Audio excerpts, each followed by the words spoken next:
ఒళ్ళు గగురు పొడిచే crime element, అడుగడుగున romantic affairs, మలుపులపై మలుపులు తిప్పే సస్పెన్స్ థ్రిల్లర్, వెన్నులో చలి పుట్టించే హారర్ స్కెచ్, గుండెల్లో దడ పుట్టించే మర్డర్ సీన్ వెరసి షీనా బోరా హత్య కేసు ఓ romantic crime story.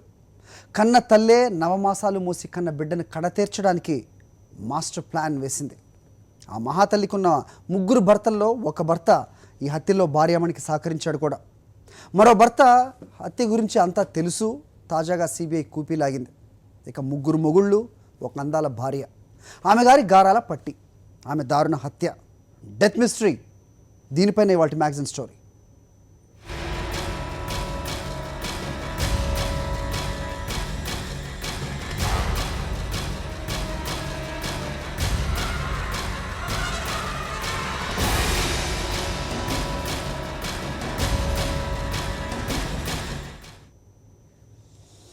Sheena Bora హత్య వెనక ఉన్న మిస్టరీ ఏంటి? రాహుల్తో ప్రేమ వ్యవహారమే అసలు కారణం కాదా? ఆస్తి కోసమే షీనాను అడ్డు తొలగించుకున్నారా? షీనా చనిపోతే లాభపడేది ఎవరు? సిబిఐ ఛార్జ్షీట్ ఏం చెప్తోంది? సిది స్టోరీ. సంచలనం సృష్టించిన షీనా బోరా హత్య కేసులో విస్మయపరిచే విషయాలు వెలుగు చూస్తున్నాయి. సిబిఐ దర్యాప్తు ఒక్కో ముడిని విప్పుతూ కుట్ర కోణాలను బయటపెడుతోంది. షీనా మర్డర్ మిస్టరీని ఛేదించే క్రమంలో మొదట షీనా తల్లి ఇంద్రాణి ముఖర్జీని అరెస్టు చేసి సంచలనం సృష్టించిన సిబిఐ 3 నెలల తర్వాత షీనా సవతి తండ్రి పీటర్ ముఖర్జీని అదుపులోకి తీసుకొని షాక్ ఇచ్చింది. ఈ కుట్రతో పీటర్కు కూడా సంబంధం ఉందని, నేరం గురించి ఆయనకు కూడా తెలుసని పేర్కొన్న సిబిఐ నిందితులను పీటర్ కాపాడే ప్రయత్నం చేశారని ఆరోపించింది. ఈ మేరకు కోర్టుకు ఛార్జ్షీట్ సమర్పించిన దర్యాప్తు సంస్థ అందులో ఆసక్తికర విషయాలను పొందుపరిచింది.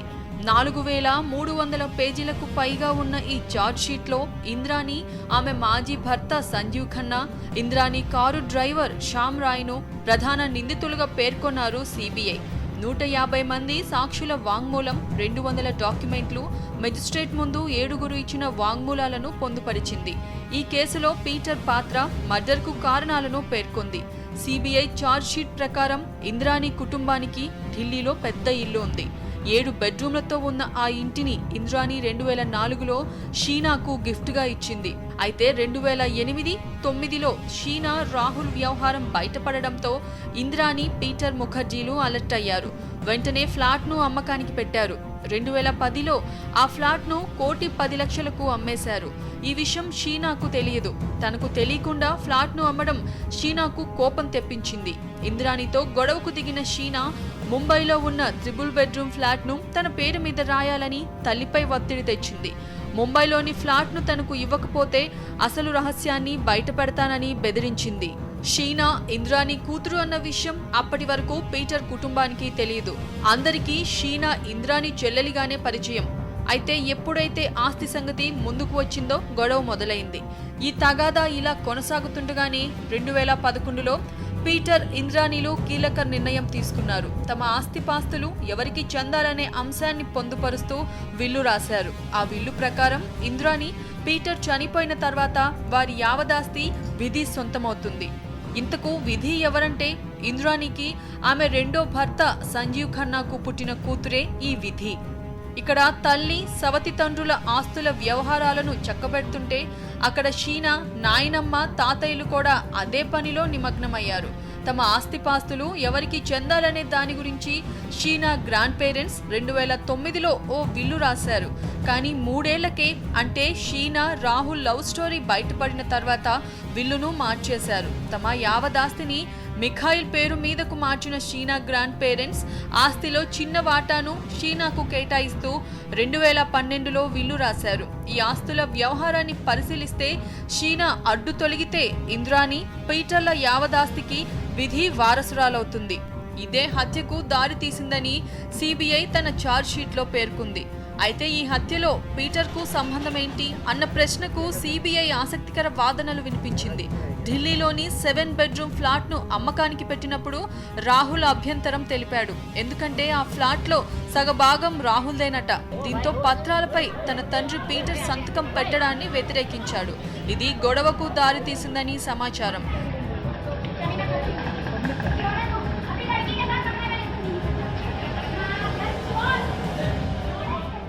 ఇదిలా ఉంటే హత్య జరిగిన సమయంలో ప్రధాన నిందితురాలు ఇంద్రాణితో పీటర్ పలుమార్లు సంభాషించాడని సిబిఐ ఆరోపించింది. హత్య జరిగిన రోజు 22 నిమిషాల పాటు వారి మధ్య సంభాషణ జరిగిందని సిబిఐ తెలిపింది. అందుకు సంబంధించిన వాయిస్ రికార్డులు తమ వద్ద ఉన్నాయని వెల్లడించింది. అంతేకాకుండా షీనా అదృశ్యం గురించి రాహుల్ను నమ్మించేందుకు పీటర్ శతవిధాలా ప్రయత్నించాడని సిబిఐ వాదించింది. షీనా లండన్లో ఉంటోందని ఓసారి, ఆమె గురించి మాట్లాడొద్దని మరోసారి చెబుతూ రాహుల్ పక్కదారి పట్టించే ప్రయత్నం చేశాడని పేర్కొంది. ఇందుకు సంబంధించి రాహుల్తో పీటర్ మాట్లాడిన ఆడియో రికార్డులు తమ వద్ద ఉన్నాయని వివరించింది. అలాగే పీటర్, రాహుల్ మధ్య ఈమెయిల్ల వివరాలు తమ వద్ద ఉన్నాయన్న సిబిఐ షీనా హత్య తర్వాత బ్యాంక్ అకౌంట్స్, ఇన్సూరెన్స్ పాలసీలను మార్చే ప్రయత్నం చేశారని ఆరోపించింది. వీటన్నిటినీ పరిశీలించిన తర్వాతే పీటర్ను అరెస్టు చేశామని తెలిపింది. ఇంద్రాణి గురించి కూడా ఆసక్తికర విషయాలు బయటకొస్తున్నాయి.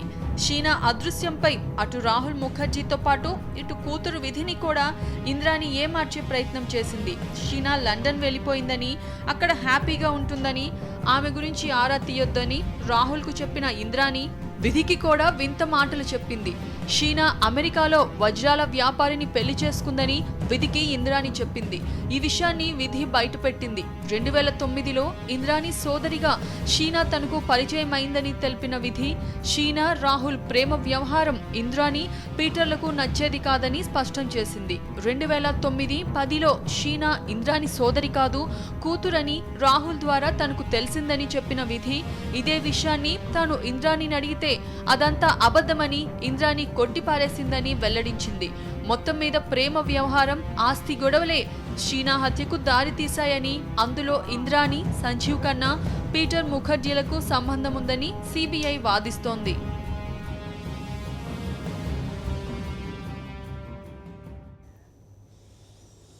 కన్నబిడ్డను కడతీర్చడానికి ఇంద్రాణి 3 సార్లు ప్రయత్నించింది. మొదటి 2 ప్రయత్నాలు విఫలమయ్యాయి. 3వ ప్రయత్నంలో షీనా దొరికిపోయింది. అయితే షీనాను అత్యంత పగడ్బందీగా హతమార్చి శవాన్ని కాల్చేసిన హంతకులను 3 ఏళ్ల తర్వాత షీనా శవమే పట్టించింది. కన్న తల్లే కన్న కూతురు హత్యకు కుట్ర పన్నింది. సవతి తండ్రి ఆ కుట్రను పక్కాగా అమలు చేశాడు. ఆ ప్లాన్లో డ్రైవర్ ఓ పావుగా ఉపయోగపడ్డాడు. ఇది షీనా బోరా మిస్సింగ్ కేసులో బయటపడిన చేదు నిజం.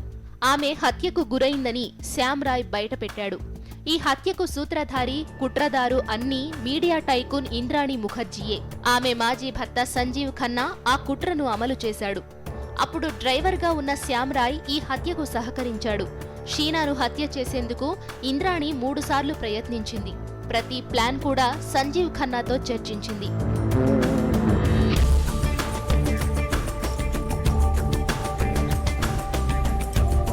షీనా రాహుల్ ముఖర్జీతో సహజీవనం చేస్తున్న ఇంట్లోనే ఆమె ప్రాణాలు తీయాలని స్కెచ్ వేశారు. ఇందుకు సంజీవ్ ఖన్నా కూడా సై అన్నాడు. అయితే ఈ వ్యవహారంలో రాహుల్ పేరు బయటకు వస్తే అది మళ్లీ తమ మెడకు చుట్టుకుంటుందని ఇంద్రాణి వెనకడుగు వేసింది.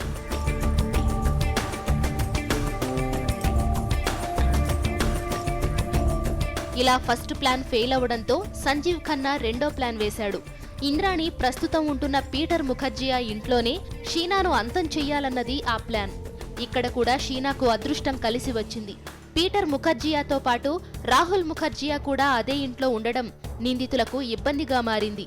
షీనా హత్య కేసులో రాహుల్ పేరు రావడం ఇంద్రాణికి ఇష్టం లేదని, అంతేకాకుండా సొంతింట్లో హత్య జరిగితే పోలీసులు ఇంద్రాణిని అనుమానించే అవకాశం ఉన్నందున అక్కడ సైతం ప్లాన్ అమలు చేయడం కుదరదని ఇంద్రాణి, సంజీవ్ ఖన్నా నిర్ణయించుకున్నారు. అలా రెండో ప్లాన్ కూడా బెడిసికొట్టింది.